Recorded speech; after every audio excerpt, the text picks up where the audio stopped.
folks, this is a bit of a different angle again. This is because I wanted to make sure that you guys can see what I'm doing with on the floor and stuff. We're tackling with this one and what we can do to help with stage fright and nervousness. This is a topic that's really close to me and has really affected me for a long time, because I used to be really bad with being nervous and things, especially when I was performing in front of people. My whole body would shake. I didn't feel like I had any way of controlling it. But what I found gradually, and it's taken a long time, like years and years, I've gradually become more comfortable with it. I wouldn't say I'm perfect, but I still get the odd shaky leg and things like that. But for me, feeling like my body is more open and more grounded has really helped me to feel better. Every time I've been feeling like overwhelmed or anxious about what I'm going to be doing, if I'm getting ready to perform in front of a large amount of people or something like that. So first thing that I would do, and for the kind of funny angle, you might not see my head, but you know what, my head's not really important. I'm going to show you what my bottom half of my body is doing. It's all about your bottom half of your body feeling more and more connected with the ground. So the first thing I like to do, I'm going to stand up, and then I want to think about like really kind of squishing your feet into the floor. For me, I imagine that it's those, you're doing a similar movement to the people that squash grapes, you know, like when they use them with their feet, they squish them into the floor. So I do a lot of moving from your weight from one foot to the other, having quite a kind of wide stance, like slightly wider than hip width, and then you're moving from one foot to the other. Imagine that you're trying to put the arch of your foot, almost like flatten it right into the ground. You're really trying to mash it in there. So alternated very slowly between one foot and the other. Because you're taking a slightly wider stance as well, I think that it helps people to kind of feel a little bit more like they're in control, like more stable. Mashing your feet into the floor, like really squish them in there. For this one, doing kind of big circles, like what I would do is like going like, say wow, but going like moving your arms in big circles just right across the front of your body. But it's usually accompanied with a big wow sound. Sorry if the microphone clips when I do this. Wow! And going round in big circles like that with both hands. I'm just going to put this between my legs so you can see. Hang on. Wow! Wow!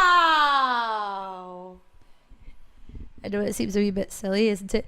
But that openness of it, feeling that you can relax your shoulders and like top half of your body, your chest and stuff, that could really help as well. I'm going to go back onto the floor because I want to do a couple more like little stretches and things. Lying down on the floor, but making sure that your feet are on the floor, so it's not your knees connected with the floor. You bend your knees up so that your feet are flat on the floor, and then you come down onto the floor. So you're lying down on the floor. Your head, your shoulder, and your back, the bottom of your spine, and your feet are connected with the floor. This will put kind of nice about this actually, because like your entire body is supported by it. And so the next thing to do is, once you take this kind of breath in, I want you to imagine the hollow of your back. Like you might have a small like kind of semicircle that's not connected to the floor. When you take your breath in, imagine that you're almost breathing into your back, and you're trying to straighten out that hollow of your back so it kind of fills it in, so there's more of your back connecting with the floor. Doing a couple of breathing exercises in this position and breathing in a way that you can feel like you're more connected, or your back is more connected to the floor, can really help you to just feel that like you're in control and you're grounded. This is actually a good position for you to be in anyway, because one of the few positions where all of the parts of your body is supported by the floor. If you've got your hands by your side, your elbows might be connected to the floor with your hands sitting over your tummy. This is a good place just to do a couple of kind of breathing exercises, breathing into your back. Another good one to do, actually, if I come back up, is to do the one where you take your breath in while you're sitting up and your legs are out like this. Very gently just stretch down. Don't feel like you have to push down towards your feet or grab your feet and pull them towards you and stuff. We're always about being very, very gentle about what we're doing around here. So for this one, it's all about like feeling a bit more connected with your legs and what they're doing, if that makes any sense. So you don't have to be the bendiest and the stretchiest person here. It's all about breathing into your back.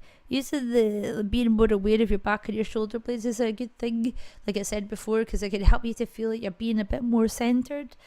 Having a greater sense of control will help with nervousness. Another thing that's also very good is if you go back onto the floor, we'll go back down onto the floor.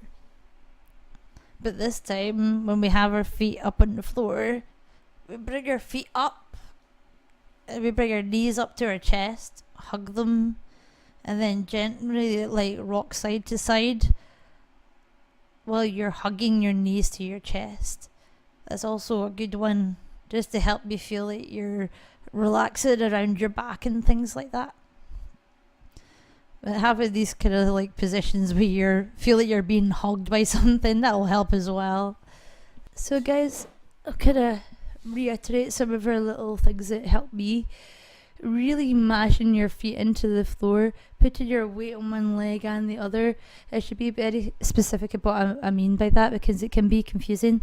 This isn't something that you should be doing while you sing, because one of my criticisms of people when they get nervous is that they put their weight on one leg, and this is a similar idea, but this is something to do when you're not singing, to help you feel more grounded and more connected with the floor. So the other things to do as well is lying down on the floor, so you've got your head, your back of your chest, the bottom of your spine, and your feet are supported, so it means that your knees are bent and your feet are on the floor. And then you do some breaths when you're breathing in, trying to almost like squeeze out the hollow of your back, so there's more of your back connected with the floor. And when you're doing that, your elbows are probably resting on the floor with your hands on your tummy, relaxing. When you're finished with that, bring your knees up towards your chest, so hug them around your chest and rock gently side to side. That's a really good one for help to kind of relax your back and things like that. And then when you're kind of going back, get up the way and stuff, doing some of these leg stretches where you're sitting up but your legs are still connected to the floor. Just stretch down towards your feet as much as you can.